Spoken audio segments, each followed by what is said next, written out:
So, LinkKing7, welcome. It is so awesome to be talking to you. Yeah, it's awesome. Thanks for having me. So, for those who may not be familiar with you yet, tell us what you do. So I'm LinkKing7, as you very kindly alluded to, and I have joined sort of the YouTube community about 6 months ago, and I started doing Arvis assisted solos because of my extreme love for Arvis, but also my extreme appreciation for the kind of strategy and tactics that really goes into piecing those kind of clears together. So that's what I do. I've also recently started doing a how to join the orb horde video for anyone who'd like to, sort of stockpile a lot of orbs and think about, strategic targeting for where they would pull on what banners and when they should pull and that kind of thing. So that's me in a nutshell. Now, and I find everything fascinating, but I guess I will start with one of the first things you mentioned, which is you said that you do assisted solos. What, I guess just to start at square one, what is a solo in Fire Emblem Heroes? So I suppose we should take like a step back and think about when this whole sort of trend started. It started with a YouTuber named Roltaire, who most people probably know as the guy who does really insanely awesome solos with Roy. Right. And at first it was kind of like Roy kills everything, but then it evolved into Roy kills everything unassisted. And so what unassisted is basically is that one unit, very plain and simple, kills everything, clears the entire map without any sort of buffs or debuffs or any direct, dances or any kind of assist from the other units. Okay. Having said that, lately we've developed sort of some kind of AI manipulation that we as a solo community have deemed acceptable. And so that is what we call a true solo. Okay. But an assisted solo, from my perspective, basically the likes of me, is any single level of interference from another unit that you have on your team will be considered an assisted solo. Now, there's a bit of a gray zone here where you can say, oh, what if, one of my units tanked, an enemy and it wouldn't have affected the outcome? We don't really care. Just the fact that you're putting in the effort to make one unit really do all this is so amazing, and the amount of strategy that goes into it is so difficult. And so that's kind of, I guess, the difference between a true solo, which is one unit does everything, and assisted solo, where it's one unit does all combat and all damage, but has help. Okay, and so you consider it it is still considered a true solo if it's like a Grand Hero map where you have to bring 4 people in, but you basically just let everybody mingle in the back. Yeah, exactly. I mean, the fillers are there, but they just don't do anything. And that's kind of the beauty of it as well, is how do you keep these fillers safe and how do you get them out of the way? The only map that no one has been able to true solo was the legendary female Grima, female Robin. Oh, really? Okay. Legendary hero battle map that came out, because that map was just designed to keep you boxed in, but also like there's a breaker for almost every single weapon type on that map, and it's a bunch of reinforcements. And so, I mean, there are a few people that claim it's possible, and they might need a bit of time to figure it out. But as it stands, no one has cleared it yet, and so it's just insane. Like, they've been getting a lot smarter with them. Yeah, no, Intelligent Systems has been stepping up their game in so many regards, but yeah, I could see how the map design would definitely really put a lot of pressure onto a lot of people trying to do the true solo and the assisted solo style things. Oh yeah, totally. I mean, just yesterday I had a fiasco trying to piece together my solos. I woke up at 6 a.m.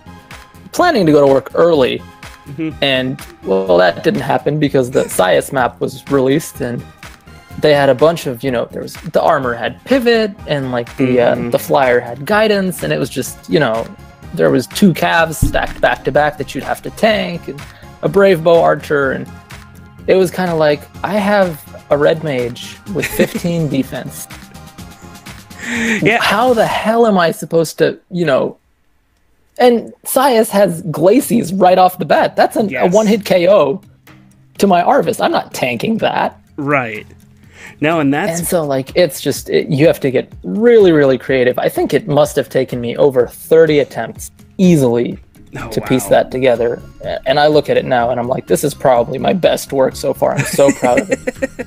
And then someone goes and true solos it, and I didn't see any I didn't actually see a true solo, but yeah, I saw your video on it. I liked it. That was pretty slick. And just looking at it, I'm like, yeah, how do you plan to have a red mage period go up against the blue mage like that, let alone the fact that it had boosted stats, and I saw the video, I saw how it happened, but with Glaciers on, and with it really just, I have a hard time wrapping my head around it. Heck, I still have the 2 orbs sitting out there for beating Ursula's map with horses. I mean, like, that's that's sort of where I'm at. I've sort of had a staple method of how I approach these, and it's very simple. Is I kill all the blues with AoE skills, because they just do so much damage and they defy the weapon triangle. And the first time I developed that was, I think it was back in like November or December or something around then, where we had the Cecilia and Lilina Bound Hero Battle map.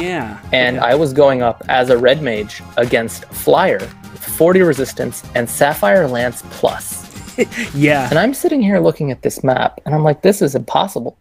My fully buffed Blade Tome Mage is doing 3 times 2 against this Flyer. Like, what am I gonna do? I'm screwed. And I was trying to proc, like Glaciers myself and all that stuff, and it wasn't enough. And then I'm looking at all the, the specials, trying to dig through something, and I noticed AoE specials, and I'm like, hey, the blazing ones multiply my attack by 1.5. If I'm using Blade Tome, my attack is ridiculous anyway. Maybe I can pull this off. But this time it was different, because Sias had 46 resistance and Glaciers. And I started the map, I figured it all out, and I hadn't gone up against Sias until like the 20th try in. And then I get to that point, and my AoE special is ready, and I'm like, all right, buffed Blade Tome. I get up there, and it's like 24 damage and 12 times 2, which is 48. And Sias had 58 HP, and I'm like, I cannot even buff myself enough to kill this guy with an AoE special. And it was rough. So I dropped it and I went to work. And I sort of can see, like, as you start to watch these videos, you see that there's lots of different builds and configurations. But how do you approach building somebody for one of these solo maps then? I mean, do you literally just pour the whole kitchen sink onto your Arvis? Right, yeah. So, I mean, I have a Blade Tome Mage, and that runs pretty classic. It's like a Blade Tome Desperation, speed +3, and then I run Performing Arts Azura with him that just buffs him to oblivion. And so, usually it's enough to kind of, with reposition and a couple of their dancers, you kind of do your thing and you just sweep things. But you can break it down, I guess, into sort of things like melee units, and then you have the ranged physical, and then the ranged mages.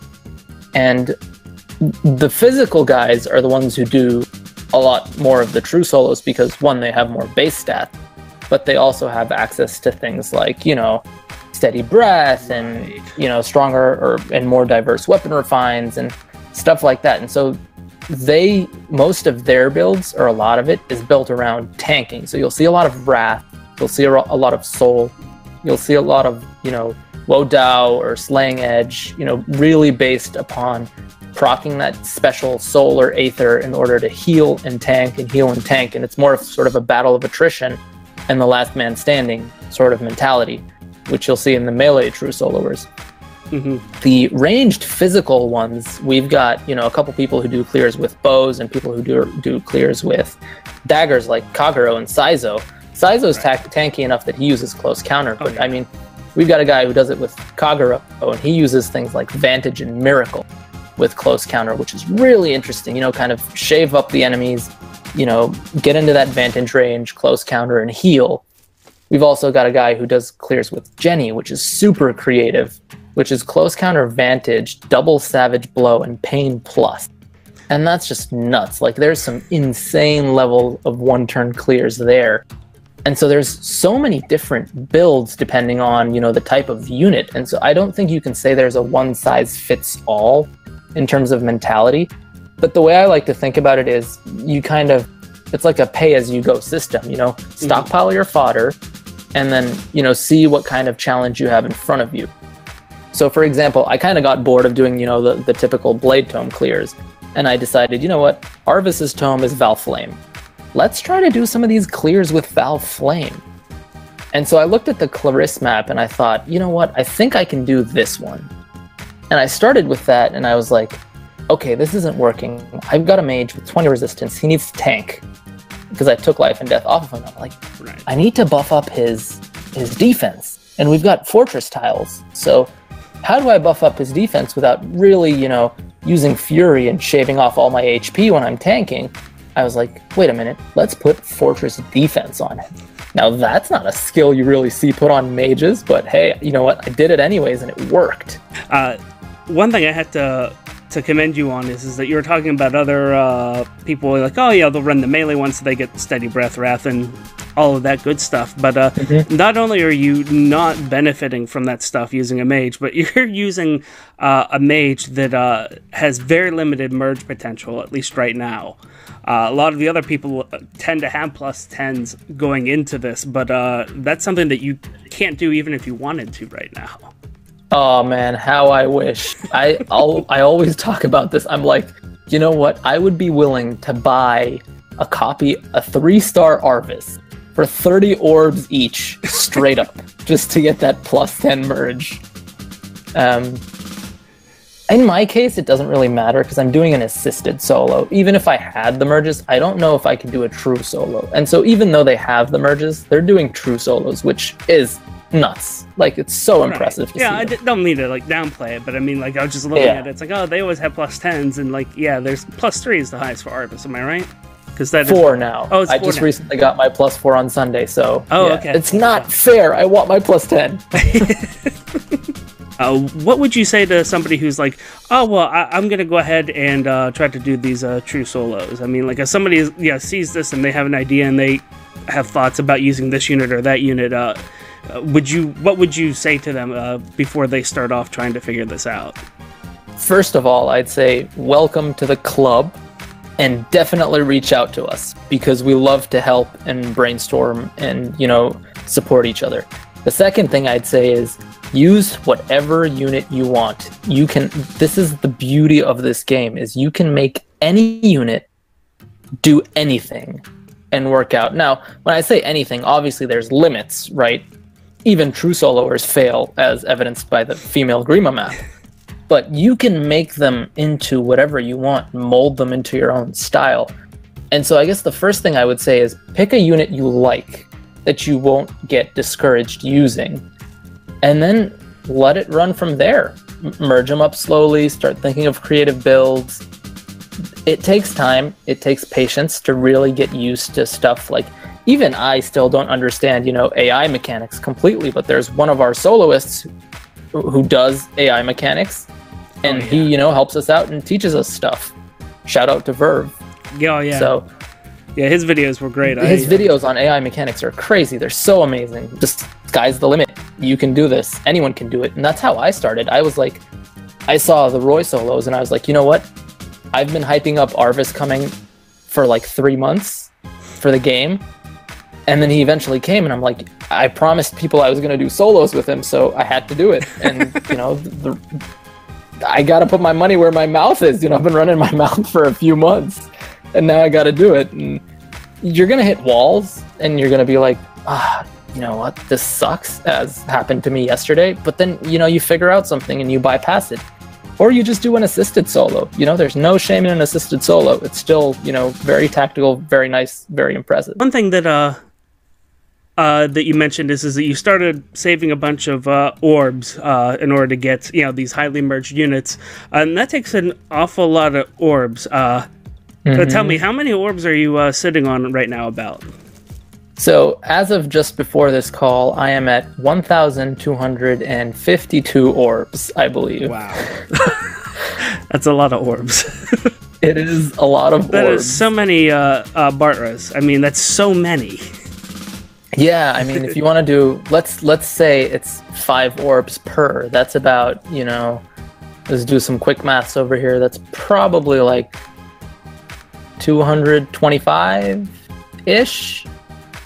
Yeah, maybe. I can't do mental math anymore. My children have ruined my ability to think in peace. But no, it's still, that's a lot of orbs. And yeah, you would hope you'd get something good if you used them all like on one banner. Although we've seen evidence that, you know, statistics work and it's not guaranteed. But one thing you started to do recently is also do videos about hoarding your orbs. Go ahead and tell me about that. Yeah, so I've kind of looked into, you know, there's a couple people out there who do videos on like how they save their orbs and how they hoard their orbs, you know, between, you know, strategist and medikite. But my approach, I found, has always been so different to theirs in that I like to plan ahead a lot and really analyze the psychology and sort of the math behind the system. And so whenever I decide, you know, I want to spend on a banner, for example, the most recent banner was the Myrrh banner that I pulled on, which was, you know, about over 2 months ago, pretty much. And I looked, she was there, she was a great unit, great basis, great skill set, and I knew I want this unit, but I'm not going to pull on day one because, one, I don't know what her meta relevance is, and, you know, some people want a unit because it's their favorite unit, go for it. I'm not going to tell you not to pull. But one of my biggest things that I preach is wait and see what's on the next one, because hype can drag you down a slippery slope where you just, you know, pull all your orbs on day one, day two, and then you regret it. And then 2 weeks later, your favorite unit comes out of the blue completely, and you have 5 orbs to show for it. And then you're either paying out of pocket or you're sitting there crying to yourself and regretting, you know, all the decisions you made before that. So what I've started to do is kind of wait until the end of the banner. We usually get a trailer for the next one, or we'll see some news of like other things to come in the future. And I was like, I can incorporate this into a video and analyze the schedule and tell people when the most strategic time to wait for to pull is. And then I looked at the schedule between April and May, and I'm like, there are so many red lights flashing, there's so much bait, but there's one date where you will be completely safe, and that's May 9th. And so if you save until May 9th, you'll get the best of both new hero banners. You'll get to see the previous one and all the meta changes that have happened, but you'll also get a sneak peek into the next one. And I've been applying that for almost an entire year. Of hoarding orbs and waiting and being patient, and it takes a lot of self-control, and it's not easy, but it's definitely something I'd like to help people develop, because I think it may or may not, you know, improve your game experience, but it'll definitely give you more chances at getting the unit you want or more of that unit, for example. Yeah, I used to be like, oh, okay, I want to pool, but I shouldn't, so here, let me use a simulator. And, you know, sometimes I'd get all 3-star units, and I'd be like, oh, this sucks, and the urge would leave me. But there's other times I get like 2 or 3 5-star units in the same pool, and I'm like, I just wasted my luck on the simulator, because that's how it works, right? Your luck is finite. So, yeah. But no, and people don't realize that, you know, you pull on a simulator and that's all fine and dandy and you're like, you wasted your luck. But the reality of the situation is, when you start pulling on a banner, you have a 6% chance, if we're talking normal banner, 6% chance of getting a 5-star unit. That might sound great, but let's look at it the other way. If I told you you had a 6% chance of surviving an operation, would you do it? No. People don't realize it's like a 94% chance of failure. And like they expect, you know, a lot of expectation goes into it. And it's like, well, I have to get it on the next one because it says 6%. So it has to be in the next one, has to be in the next one, has to be in the next one. And it's like, well, no, it doesn't. It's always a 94% chance of you failing. It's just the system has tricked you into believing that you will succeed 6 out of 100 times. Oh, yeah. Yeah. I mean, it's, no qualms about it. It's a Skinner box. It's a gambling mechanic meant for you to spend money. I think I've said it before. I don't know how many times it's been on camera, so I'll say it again. Whenever Nintendo announced that they were coming out with Super Mario Run and Fire Emblem, at the time, this is really my first Fire Emblem game. So I mean, like, I wasn't that interested in it at first. I was like, oh, Super Mario Run. But whenever I saw what was going on, like, it was obvious. It's like, oh, Nintendo, we want to have a nice family-friendly thing and said, we're going to have Mario and it's one-time payment, and we're going to assure parents that, hey, this is what you get a whole game. Right. But investors weren't happy with that. Well, now investors are really happy between the Switch and Fire Emblem Heroes. Both of those are bringing in lots of mind share, let alone lots of money to Nintendo from it. Oh, yeah, for sure. Yeah, I mean, they knew what they were doing for sure whenever they made this. And it's sort of funny because in other styles of these games, I have seen the community like reach out to developers and voice opinions, and the game not change. If anything, the game like gets worse. Yeah, I don't think that's happened with Fire Emblem Heroes. Like, they've listened to us a heck of a lot. Oh yeah, for sure. I can't give them enough props for how they've managed this game. I mean, there's, obviously a bunch of questionable decisions. I'm not very happy that out of a cast of potentially 60 Thracia 776 units, we got Reinhardt and Olwen reskins, but you can only have, so many pieces of the pie. And the overall, the change to with all the demotions from the 5-star pool to me was like fantastic. Oh yeah, great. We've been asking for that for an entire year. I no longer have to get Pity Breaker 5-star Merrick anymore. So and this is a question I usually ask way ahead of time, but I didn't. Prior to Fire Emblem Heroes, then what was your experience with the franchise? Oh, this goes way back. So I started in 2003 with the release of Blazing Sword. Yes, I refuse to call it Blazing Blade. The Blazing Sword in North America was my first game. Kind of pretty much like a lot of people. I looked at the box art and I'm like, hey, that looks like Roy from Super Smash Brothers. And then I picked up the game, I bought it, and I started playing it. And some dude called Elliewood, and I was like, that's not Elliewood, that's Roy. Like, they have to have gotten the translation wrong or something. And from there, the rest is history. I fell in love with the series. It's my favorite series of all time. I've played all the games multiple times, multiple playthroughs. I've done multiple challenge runs.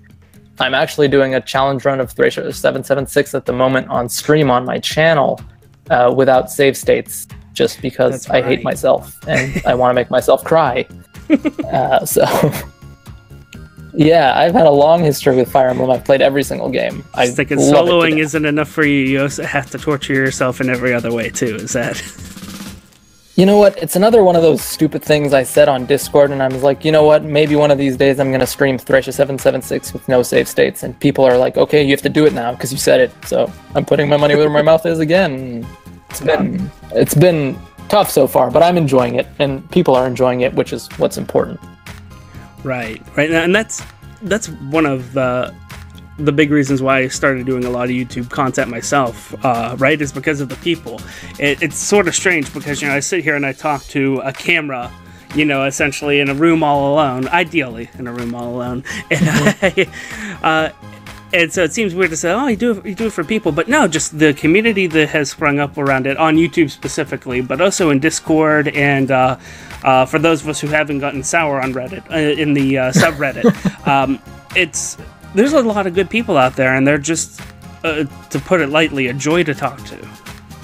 Oh yeah, the community is great for Fire Emblem. There's no community is perfect, but overall, I mean, the YouTuber community is amazing, and there's a bit of a break between the normal YouTuber community and the soloer community, and I'm lucky enough to be able to talk to both sides, and I love all of you guys so much, and everyone has such unique content.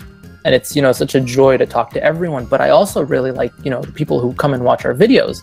We talked a little bit about in the beginning where people were like, oh, I hate this, don't do this again. Right. It's kind of demotivating, but at the same time, you're like, okay, I can do it better the next time.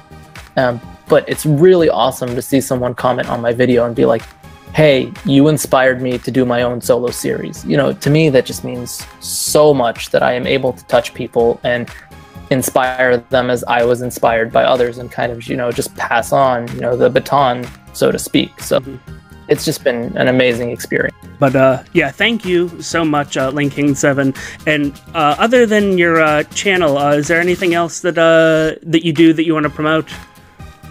Nope, at the moment, that's pretty much me. I'm still, very tiny baby YouTuber, up and coming, sort of trying to grow, so... that's it pretty much. Well, definitely very worth checking out. So once again, thank you so much, LinkKing7. I greatly appreciate this conversation. Thank you for having me. Thank you so much.